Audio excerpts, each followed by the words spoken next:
Alright, video number 9. What do we have here? We need to write note names under the notes. Alright, let's do that. So we have C, E. Guys, I hope you did these exercises first and now you're just checking the answers. Alright?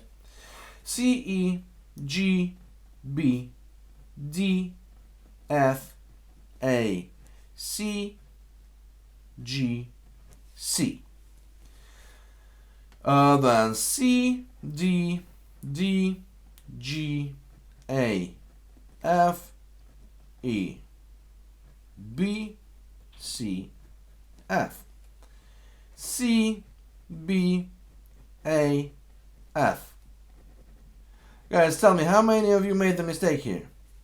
I mean, in this line. Look, here is the bass clef. Don't forget about that. I hope no one did the mistake here. I love when I'm wrong. So, C, B, A, F. Right, here is F because it's written on the second line, and that's the bass clef. And let's go further. E, G, C, C, B, E. Right?